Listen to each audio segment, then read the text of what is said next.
love my weirdos, but what makes a mutant weird? Why are some mutants welcomed onto the X-Men and others aren't? Some mutants are simply better suited to acting as a hero for all than others. I mean, if you know Axel Clooney, I think you know why I included him here on this list. Zeitgeist is most often associated with ecstatics. His power is that he can vomit up acid. Ew. He learned he was a mutant with powers in one of the worst possible ways during a makeout session as a teenager. Yeah. The girl he was with at the time survived, but he's never been able to remember her name, and as such, her presence haunts him. He's always wondered if remembering her name would help him to be less tormented by this moment from his past. Zeitgeist is not only weird, but I don't think he has the right attitude for the X-Men either. Sorry, Zeitgeist. Next up, Maggie is another mutant who is just straight up weird looking. In fact, when Alex Ross helped to create her along with Kurt Busiek, he helped to make her look even more strange than she was initially intended to be. Maggie was originally going to be a boy, a little green boy specifically, but Ross wanted her look to contrast even more with Angel, who appears on the cover of this issue with her, flying with his angel wings out while he carries Maggie in his arm. Maggie makes her first appearance in Marvel's issue number 2. She was born with her mutation and because of this was abandoned. She has such a sad story in comics, and while I don't think we'd ever see her on the X-Men, also because, you know, she's a little kid and they don't normally have little kids on the team. Teens maybe, but usually not like infants. I would love to see her appear more alongside them, just because she has such a unique look and sad origin, and I'd love to see her grow up and like find happiness. Like, she doesn't have to be on the X-Men team, but I don't know, just be cool to see her like being mentored by the X-Men. This next one, Kalisto, is too much of a rebel for the X-Men, but she also, for a while there, had tentacle arms, which is why I've included her here. She doesn't have them anymore, to be fair, but I thought that might be an interesting sight to see her recruited in the past, back when she did have her tentacle arms. Her tentacles, however, were not part of her mutation, but instead were given to her by the other mutant warlock, Mask, who can use his powers to change a person's form. Mask did this to torment Kalisto, something he's done multiple times throughout her past, both by making her beautiful and by making her less than. If you're wondering how do you torment someone by making them beautiful, it's because she's usually scarred, and he's like, no, you don't have a scar, and like, ha ha ha. Although really, I was thinking, I was like, I feel like Kalisto's like, yeah, okay, good prank, I'm gonna go be beautiful, I guess. Alex doesn't have a fancy code name like Maggie either. He is one of the babies we saw in Inferno, the original Inferno, not the new one. His mutant power looks like it's similar to Glob Herman's. Honestly, I love Glob, although it sounds a little bit more useful than Glob's. But while Glob is a bizarre mutant who is well loved, Alex is tragically mostly unknown. I bet you didn't know about him before this list. Ergo, he is both weird and not someone I would imagine being on the X-Men. Alex has a goo body, which he can control, which basically makes him like a living, walking, gelatinous cube from Dungeons & Dragons. Except I don't think he disintegrates those he takes inside his form. Instead, he can only suffocate them, or he can simply engulf them to like just move them somewhere else, immobilizing them for a time. This next one, Cell, is a weird one, which I guess fitting on this list where we got a bunch of weirdos. He kind of reminds me of Maggot, honestly, but if Maggot didn't like have his maggots, his body can fuse the cells of his entire form so that they become one singular cell. This allows him to absorb damage without being hurt, basically reinforcing his form. He can also turn into a liquid-like state as well, and he can also emit ooze that is basically like acid, allowing him to burn those he comes into contact with, digesting them in essence from the outside. He was part of a group of Chicago mutant warlocks and appeared in the miniseries by Jeff Johns and Sean Martinborough titled simply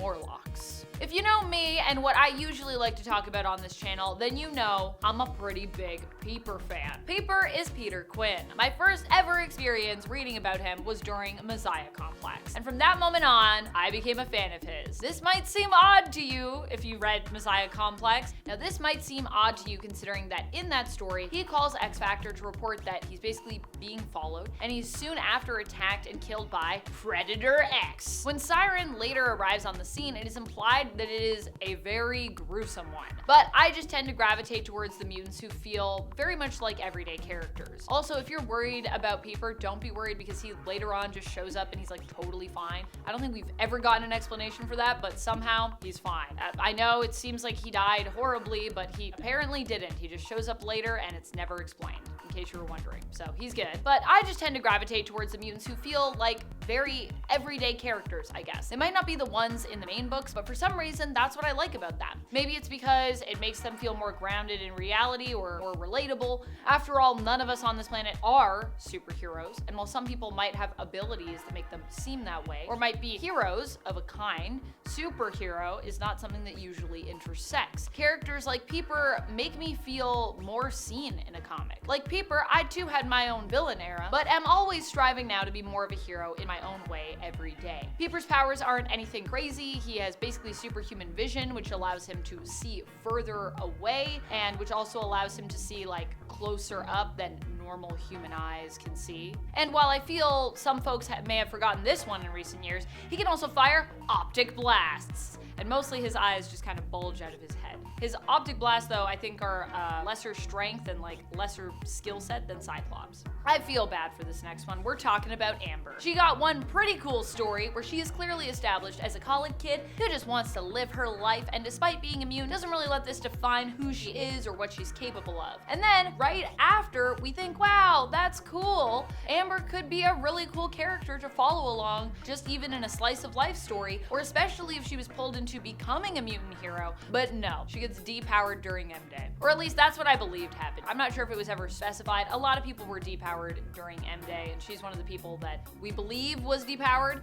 I don't think she's ever specifically seen after her adventure with Jono during her appearance in his Chamber series. It was a mini-series, only a few issues. Amber was definitely weird to behold because her default physical mutation made her green and covered in spikes. But she was actually a shapeshifter who typically shapeshifted into a beautiful woman in her dreams. But she also could control this ability and just shapeshift, I think, pretty normally. I think she just mainly preferred to like just appear as she was, which honestly, super cool. Kind of like Mystique, but what if Mystique wasn't a baddie and just like wanted to chill and go to college?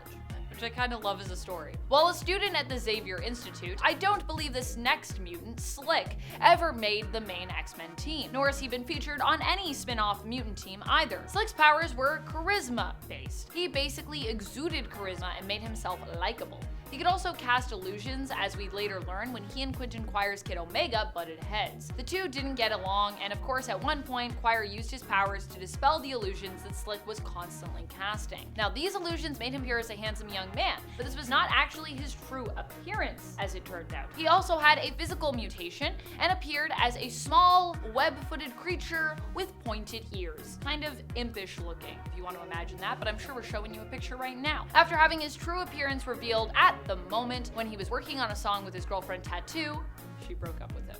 Maybe not because of his appearance, maybe more because she was like, you didn't even tell me this. I didn't even know this is what you look like. Slyther isn't just a weird character, he's also a bad guy, which is why he would probably never join the X-Men. But if he was a hero, I'd be surprised to see him on the main team. For the most part, I'd say that mutants on the main X-Men roster tend to be pretty normal looking. In fact, many of them are also very pretty looking. I think for the most part, this is because the X-Men are meant to be a premier superhero team, serving not just the mutant community, but also the world at large. We don't usually see people with significant physical mutations on there. I mean, Beast is big and blue, but he's also often likened to like a giant teddy bear. And even with mainstay Beast, he started out looking just like a normal person pretty much, save for his oversized feet and hands before he went through his secondary mutation. Slyther also literally looks like a snake, which I'm sure would make having to save people who are afraid of snakes, a pretty common fear amongst many people, a lot more challenging. And finally, Ghoul Million. 1, Ghoul Million is a villain. 2, he is the most 90s I've seen in terms of his character design. And 3, his name is Ghoul Million. So yeah, I don't think he'll ever be making the cut for the X-Men, ever. Ghoul Million operated as a mercenary in the comics and at one point was hired to work for Hydra. His mutant power was apparently psionic and that of persuasion, but he could only persuade people while like maintaining eye contact with them. However, I don't know, it could have been lasting. Like, I'm like, you do this, and then you go off and do it. But I like to imagine that you have to maintain eye contact the entire time, because that's funnier. That's about it. I'm your host, Amanda McKnight. Until next time, you stay nerdy, YouTube. Bye.